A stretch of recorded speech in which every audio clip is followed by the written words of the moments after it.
ইন্নাল হামদুলিল্লাহ ওয়াসসালাতু ওয়াসসালামু আলা রাসূলিল্লাহ আম্মা বা'দ। সম্মানিত দর্শক শ্রোতা, আল্লাহ সুবহানাহু ওয়া তাআলা প্রতিটা মানুষ সৃষ্টি করেছেন এবং প্রতিটা সৃষ্টিজীব সৃষ্টি করেছেন এবং প্রতিটা সৃষ্টিজীবকে আল্লাহ সুবহানাহু ওয়া তাআলা দিয়েছেন একটি দেহ, জীবন এবং আয়ু। সম্মানিত দর্শক শ্রোতা, আসলে প্রকৃতপক্ষে মানুষের যে জীবন এবং আয়ু, এটা সচল থাকার জন্য আল্লাহ সুবহানাহু ওয়া তাআলা তার ভিতরে দিয়েছেন একটা আত্মা কিংবা রূহ। অর্থাৎ রূহ হচ্ছে এমন একটি জিনিস, যে জিনিসটার কারণে আসলে মানুষের এই জীবনের মূল্য। কারণ হচ্ছে যে মানুষের যে রূহ বা আত্মা, এটা যদি না থাকে তাহলে মানুষের এই দেহ কিংবা আয়ুর কোনো মূল্যায়ন নেই। কারণ আমরা আজকে সুস্থ সবল কথা বলতে পারতেছি, হাত পা নাড়াচাড়া করতেছি, এর মূল কারণ হচ্ছে আমাদের ভিতরে আল্লাহ সুবহানাহু ওয়া তাআলার যে আত্মা দেওয়া, সে আত্মা আমাদের ভিতরে আছে। যখন মানুষের আত্মা চলে যাবে, তখন তার এই দেহের কোনো মূল্যায়ন থাকবে না, তার এই সুন্দর জীবন আর যৌবনের কোনো মূল্যায়ন থাকবে না, এবং সে হাঁটাচলা করতে পারবে না। এবং দেখেন, যখন এই আত্মা চলে যায়, মানুষের প্রতিটা অঙ্গ প্রত্যঙ্গের সাথে যে একটা জোড়া ছিল, যে সম্পর্ক ছিল, সেই সম্পর্কগুলো ছিন্ন বিচ্ছিন্ন হয়ে যায়। তাহলে আমরা এক কথা বলতে পারি, আসলে প্রকৃতপক্ষে মানুষের আয়ু এবং জীবন, মানুষের আয়ু এবং দেহ, এটা মূলত জীবন না, মূল জীবন হচ্ছে মানুষের আত্মা। সম্মানিত দর্শক শ্রোতা, তো এই মানুষের যেমন একটি আত্মা আছে, এই পৃথিবীর একটি কি আত্মা আছে। সে আত্মার কারণে পৃথিবীতে মানুষ চলাফেরা করতে পারতেছে। পৃথিবী তার নিজের শস্য শ্যামল, পৃথিবী তার নিজের অবস্থায় দোয়ার আছে। ইয়াসআলুনাকা আনির রূহ, হে রাসূল, আপনাকে তারা রূহ সম্পর্কে জিজ্ঞেস করে। আপনি বলে দিন, কুলির রূহ মিন আমরি রাব্বি, এই রূহ হচ্ছে আমার আল্লাহর একটা আদেশ মাত্র। তার মানে হচ্ছে আল্লাহ সুবহানাহু ওয়া তাআলার একটা আদেশের নাম হচ্ছে প্রকৃত রূহ এবং আত্মা। এই আদেশ একটি সূক্ষ্ম বিষয়। সেই আদেশটার পৃথিবীর যে রূহ হচ্ছে সূক্ষ্ম থেকে একটি সূক্ষ্ম বিষয়, তার নাম হচ্ছে জিকরুল্লাহ।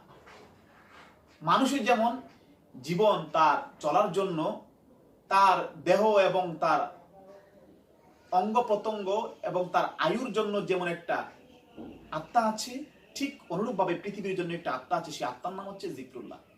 যেমনিভাবে মানুষের আত্মা চলে গেলে মানুষ অচল হয়ে যায়, মানুষের অস্তিত্বের কোনো কিছু থাকে না, ঠিক অনুরূপভাবে যখন পৃথিবীর আত্মা চলে যাবে, তখন পৃথিবী একদিন চূর্ণ বিচূর্ণ হয়ে যাবে, ধ্বংস হয়ে যাবে। সম্মানিত দর্শক শ্রোতা, আল্লাহর হাবিব সাল্লাল্লাহু আলাইহি ওয়াসাল্লাম বলেন যে লা তাকুমুস সাআ হাত্তা ইউকালা ফিল আরদি আল্লাহ আল্লাহ। যতক্ষণ পৃথিবীতে আল্লাহ এবং আল্লাহ বলে ডাকার মতো মানুষ থাকবে, সৃষ্টিজীব থাকবে, ততক্ষণ পর্যন্ত পৃথিবী তার আলো বাতাস এবং তার সবুজ শ্যামল দিয়ে আমাদেরকে বেষ্টন করে রাখবে, আমাদেরকে থাকার সুযোগ দিবে। আর যখন আল্লাহ আল্লাহ বলনেওয়ালা কোনো লোক থাকবে না, আল্লাহর জিকির করার মতো কোনো লোক থাকবে না, তখন এই পৃথিবী আপনা আপনি ধ্বংস হয়ে যাবে, চূর্ণ বিচূর্ণ হয়ে যাবে, আর তার নাম হচ্ছে কিয়ামত। এই তাসবিহে যতক্ষণ পর্যন্ত থাকবে, আল্লাহ আল্লাহ বলনেওয়ালা মানুষ যতক্ষণ পর্যন্ত থাকবে, ততক্ষণ পর্যন্ত পৃথিবী তার আলো বাতাস দিয়ে আমাদেরকে উপকৃত করবে। সম্মানিত সুধী, এই জিকরুল্লাহ, আল্লাহ তাআলার জিকির এর কয়েকটা ধাপ। সবচেয়ে বড় জিকির হচ্ছে সালাত। ফরজ সালাতগুলি, এটা হচ্ছে সবচেয়ে বড় জিকির। কারণ আল্লাহ তাআলা সুবহানাহু ওয়া তাআলা বলছেন, আকিমিস সালাতা লিযিকরি, তোমরা আমার জিকিরে, আমার স্মরণে তোমরা নামাজ কায়েম করো, নামাজ প্রতিষ্ঠা করো, ইকামাতুস সালাত করো। সম্মানিত সুধী, তাহলে আমরা এই আয়াত থেকে এই জিনিসটা বুঝতে পারি যে আসলে প্রকৃতপক্ষে সালাত এটাও একটা জিকির। ঠিক অনুরূপভাবে যত ইবাদাত আল্লাহ আমাদের উপরে ফরজ করেছে, সমস্ত ইবাদাতগুলি একটা জিকির। এটা হচ্ছে সবচেয়ে উত্তম জিকির, হচ্ছে এটা সবচেয়ে বড় জিকির, হচ্ছে এটা। অনুরূপভাবে তেলাওয়াতুল কোরআনও জিকির। কারণ আফজল জিকরি তিলাওয়াতুল কোরআন, সবচেয়ে বড় জিকির হচ্ছে কোরআনে কারিমের তেলাওয়াত। সেই জন্য আমরা বেশি বেশি করে ফরজ সালাতগুলি সময় মতো আদায় করব এবং বেশি বেশি করে আমরা নফল সালাত আদায় করব, সাথে সাথে কোরআনে কারিমের তেলাওয়াত করব এবং তার পাশাপাশি আমাদেরকে বিশেষ যে জিকির, বিশেষ পন্থায় সেই জিকির আমাদেরকে করতে হবে। আল্লাহ সুবহানাহু ওয়া তাআলা বলছেন ফাযকুরুনি আযকুরকুম ওয়াশকুরুলি ওয়ালা তাকফুরুন।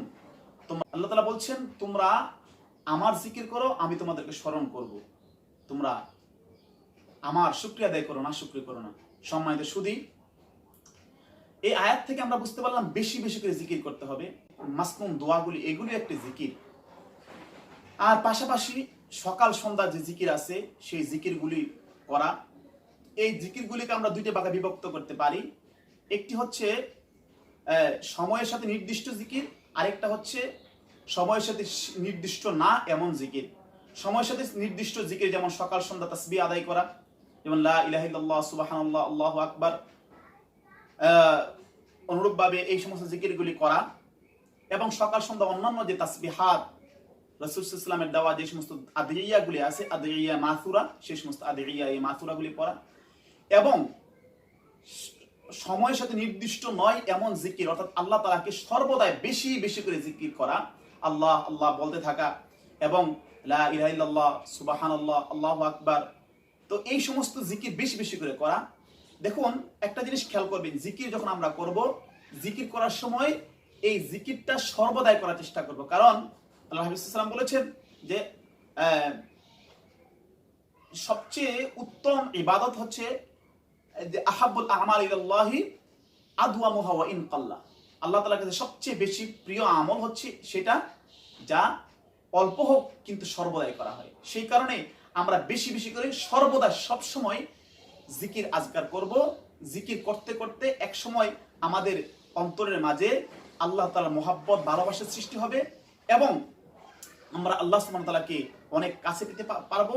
এবং আমরা জিকির করতে করতে আমাদের জিহ্বা এমন হবে যে সর্বদাই আমাদের এক সময় জিকির করতে করতে করতে এক সময় এমন হবে যে আমাদের ওই সময় জবানে ইচ্ছা করে জিকির করা দরকার হবে না, এমনিতেই জিকির বের হয়ে যাবে। আর যখন আমাদের এই অভ্যাসে পরিণত হবে, তখনই আমরা মৃত্যুর সময় আমাদের মুখে দিয়ে অনায়াসে আল্লাহর জিকির এবং আল্লাহ সুবহানাহু ওয়া তাআলার যে কালিমা, সেই কালিমা আমাদের মুখে জারি হয়ে যাবে। সেই কারণে আমরা বেশি বেশি করে জিকির করার চেষ্টা করব, নফল সালাত আদায় করার চেষ্টা করব, সাথে সাথে ফারায়েজ যেগুলি আছে সেগুলো আমাদেরকে করতেই হবে, সেগুলি আমরা করব। আল্লাহ সুবহানাহু ওয়া তাআলা আমাদেরকে এই কথাগুলো বোঝার এবং আমল করার তৌফিক দান করেন।